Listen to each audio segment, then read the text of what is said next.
Halos 30 poste ng kuryente ng DECORP tatamaan sa pagpapataas ng Arellano Street sa Dagupan City. Narito ang report. Halos hindi na nagkakalayo ang distansya ng pinataasang drainage system sa mga kable sa Arellano Street, Dagupan City. Ilang negosyante ang nangangamba rito. Delikado po siya kasi siyempre ito sa roof natin ay baka sumagi. Aminado ang Dagupan Electric Corporation o DECORP na ilan sa mga kable ang kanilang pagmamay-ari. Sa katunayan, halos 30 poste ng kuryente sa Arellano Street ang tinamaan o tatamaan ng road elevation project.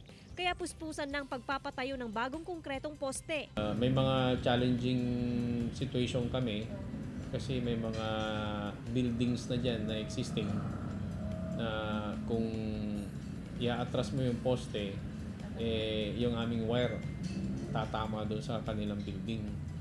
Kaya ang ginawa namin, naglagay kami ng mas mahabang cross arm na tinatawag namin.